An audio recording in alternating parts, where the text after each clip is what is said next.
Hi everyone. So I'm in conversation now for our third and final session of this day, the parallel sessions here, with Bill Shingleton. Thank you for joining us, Bill. He's director of applications in biology, cell, and gene therapy at Cytiva, and it's a privilege to have you in conversation, Bill. I know we've heard we've had a whole afternoon of discussions around CAR T and immunotherapy, but maybe just reiterate before we get into the meat of the discussion. Just reiterate the sort of at the top level what these therapies are, and then and what they can offer to patients. Certainly. Well, thank you very much for having me in this session. It's a great pleasure to be here. So, CAR T therapies are living drugs, if you like, that are derived from a patient's own cells. They are taken by apheresis from the patient. Then the fraction of T cells is isolated. Those T cells are modified ex vivo to be able to recognize the patient's tumor, blood-borne tumor, and then these cells are grown to vast numbers, packaged up, and then re-infused into the patient, where these T cells then go hunt, kill the cancer cells. And the benefit with this is that we're now able to treat patients who previously had no hope. So we are treating end-of-life patients, and in many cases, curing them of their disease. Okay. And which are the main applications? Which diseases are we mainly applying this to at the present moment? So leukemias are the marketed products out there are all directing blood-borne tumors. Okay, thank you. So I guess I mean in many ways this is not a pharmacotherapeutic; it's more like a service. By the way you sort of describe it, you actually have to it's like almost an autologous transplant, isn't it? So what do you see as the kind of, and a lot of the discussions today is around improving not only access and adoption, but effective adoption. So not just, a drug in some ways, a packaged product like a statin or something can be dropped into a health system and it's just ready to go. But this is a much more complex process that requires, and we've discussed that, specialized centers, etc. I'm just wondering, and while we've discussed the kind of the organizational, the structural needs to make sure CAR T works, what do you see as the key technological advances or the advantages in the actual R&D that might allow this therapy to become this type of therapy, more widespread, more easily and more easily deliver the expected value that we want from it equitably? Absolutely. So I think that our colleagues in the pharmaceutical industries are doing their best to improve the technology and the therapies themselves. Our job as tool providers, equipment providers, is to ensure that the technology to enable delivery of these and the manufacturing workflows keeps up with that progress. And there are significant advances. And it's not just a case of a technological advance in a single piece of equipment to address one piece of the manufacturing workflow. As you said, it's a service, and a service, almost like a service, and that really needs a linked up workflow to enable the pieces and the service providers and the therapeutic manufacturers and the patient and the clinical services to all link and work together to deliver the therapy to the patient. And it's a complex workflow with many, many different partners involved. So this is where the technology is beginning to advance now in enabling us to link these people together, these different organizations and services together. Orchestration software platforms, which then bring issues of integration into healthcare systems. So for the UK's NHS, for example, how do we solve the problem of systems working together, computer systems being able to work together that is simple for healthcare providers to use?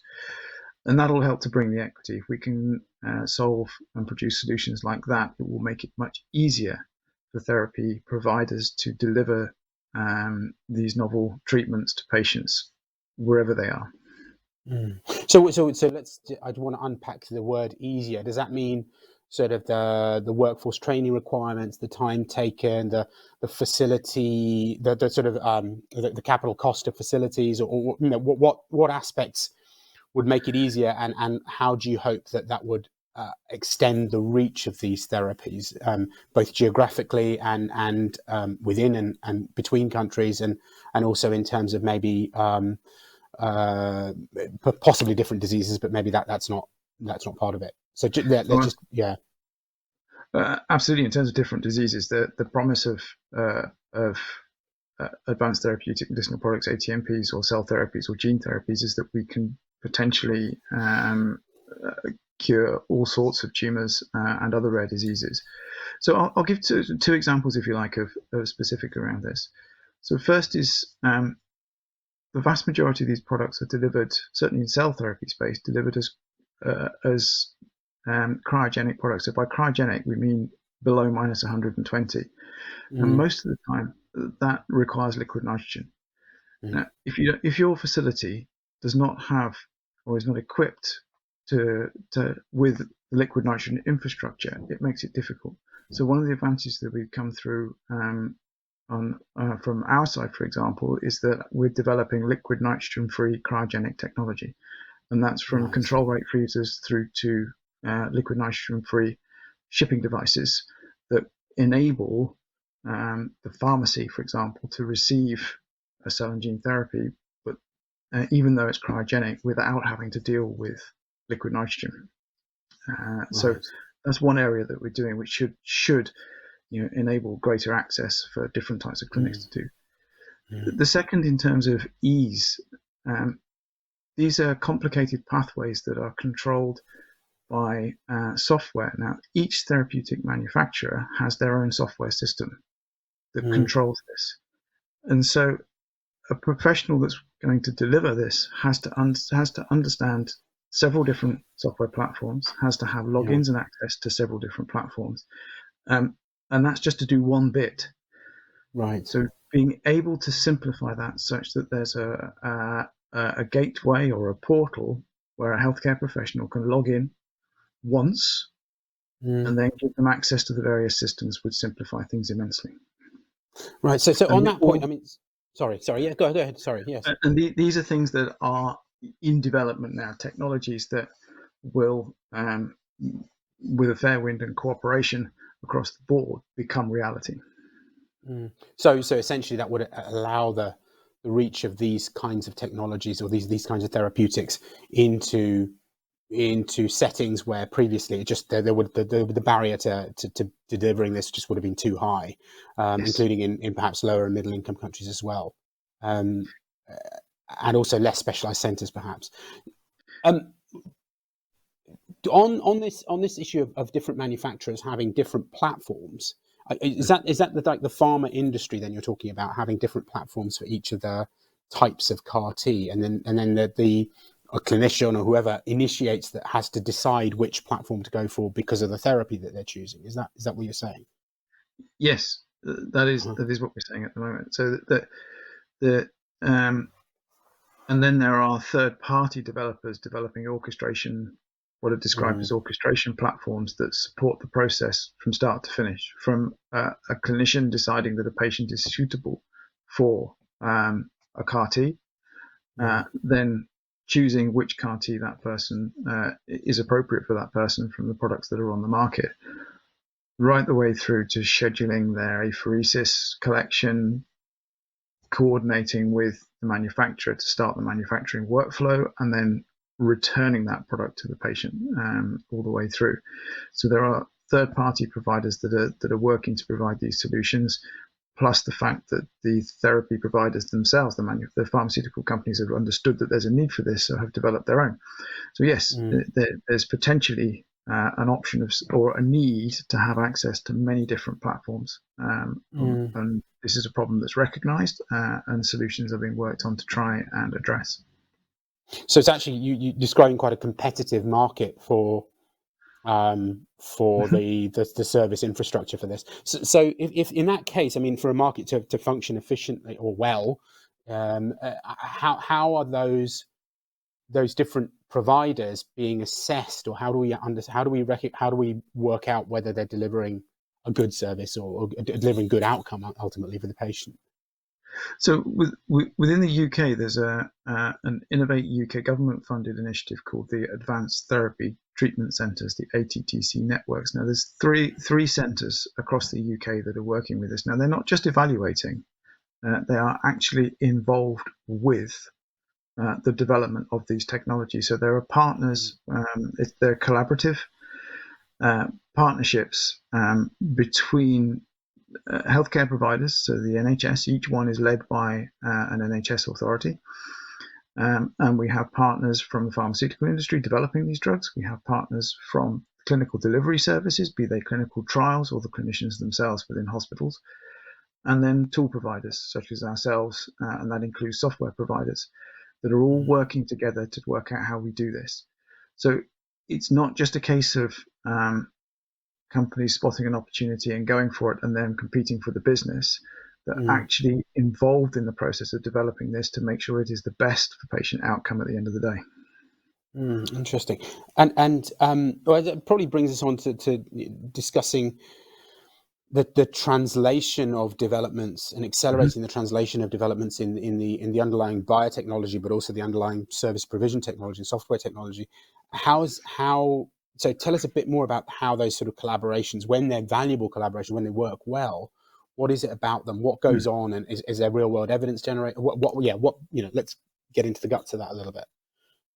So absolutely. So the technology is going to advance where the need is. So and we've got these things, and pharmaceutical development of these therapies, which we'll leave to them to discuss. I mean, there's moving away from autologous, and there's a trend towards an allogeneic therapy, such that it's not just one patient own dose each time, but maybe we can get a batch that could treat a number of patients, which would help things. So by that you mean you're actually taking cells from another patient and then transferring them. So like a transplant from someone else, as it were. Yeah. From a healthy donor that may produce, a batch, however big that batch may be. It could be just 3, which would be an advance through to maybe dozens. Who knows? That would be possible.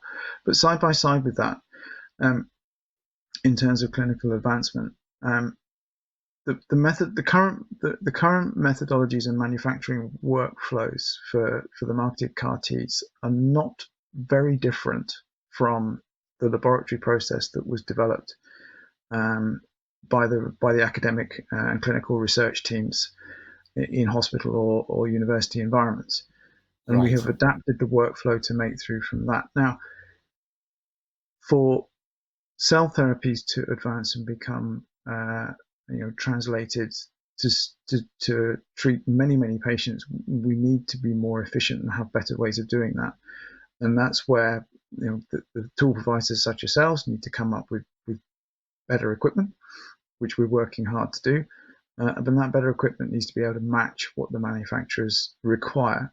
And partnerships exist between the cell and gene therapy manufacturers and their tool providers to develop such technology. So we're very much working together in collaborative nature to enable that to happen. In terms of speeding up translation, I think we've seen over the last 18 months to 2 years how fast the clinical trials process can move when it really needs to.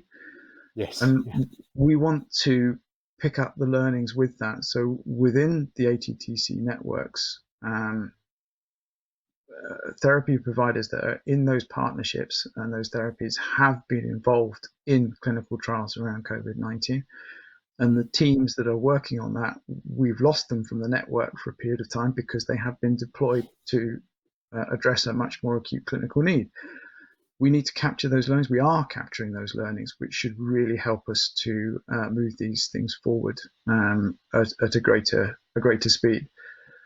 It's also a real note, and I think one huge success story of the cell therapy development overall has been the degree of collaboration between therapy manufacturers and the regulatory authorities to advance the ways of working to enable these therapies to move forward and reach the market.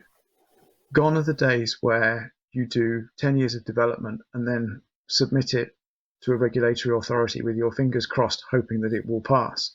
The discussions are now starting, at the very early development stage with the regulatory authorities to understand what is required to enable a successful launch and licensing of a product.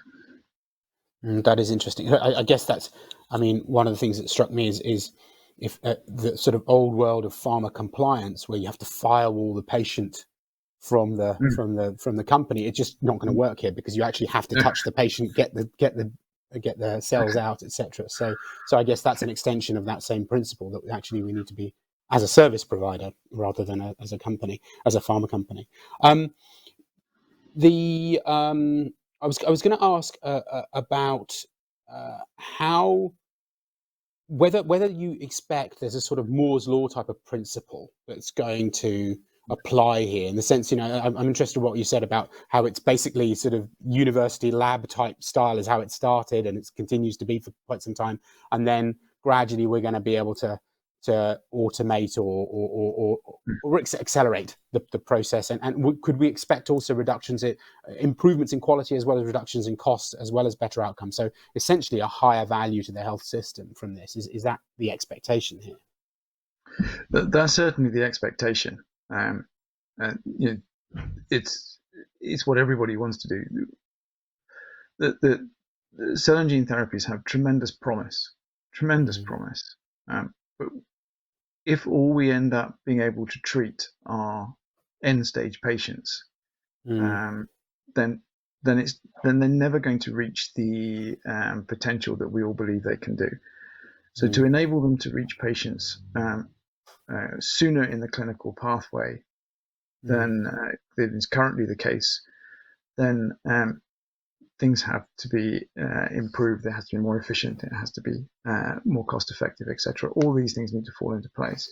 But side by side with that, we have to gather the data to demonstrate that these therapies, as well as being tremendously effective, are also safe when compared to the current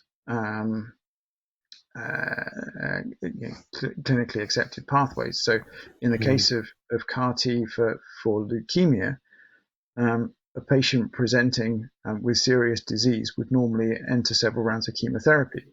And that's not pleasant, but it's safe, so to speak.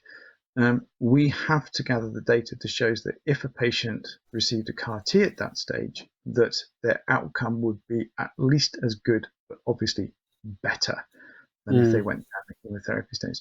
So that's the sort of thing that needs to happen side by side. And that's not easy to do, because the tools and technologies, the methodologies, etc., to do that for a cell therapy are very different than you would for a biologic or a small molecule. So there are, again, collaborative efforts globally to try and address those challenges for the cell and gene therapy organizations and cell and gene therapy industry as a whole. Right. And I guess what you're saying is that the safety of CAR T is not the safety of a drug, a molecule, is sort of intrinsic to that molecule. But here there's a lot of user dependence. There's a lot of dependence on the whole system in which it's placed, and so the real world safety may be very different from what you're able to observe in a trial setting. Exactly. Yeah. And of course, all that data is being gathered now, and that leads on another reason why, if you like, the software and the digital platforms exist, is to be able to capture all of that data. Even through the manufacturing workflow, we are trying to develop our tools, our hardware, such that it will feed everything into a software platform, every parameter of the machine, the cell performance data, etc. All of this is captured such that we can go back and say, okay, this was a really effective therapy.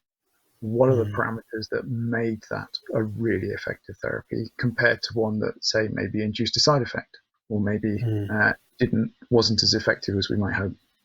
Right. And so we're coming out to the end of our time, and it's actually the last words of the whole day talking about CAR T. So you've got the final word on this.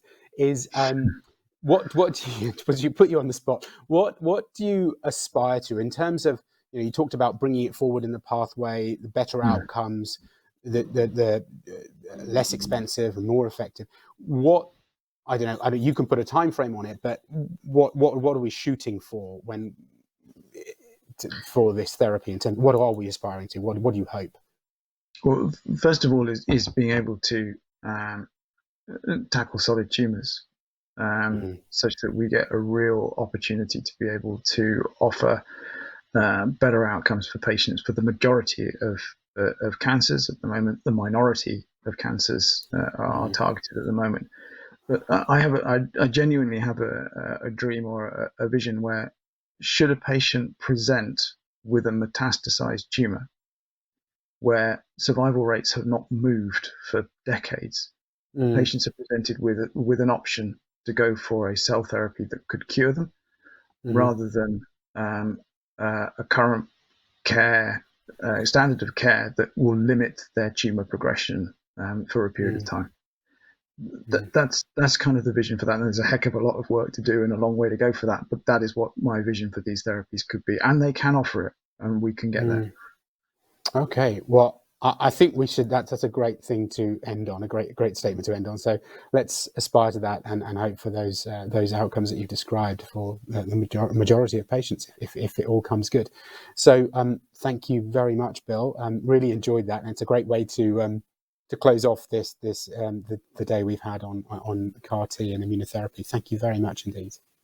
Thank you. It's been a great pleasure. Thank you very much indeed. Great.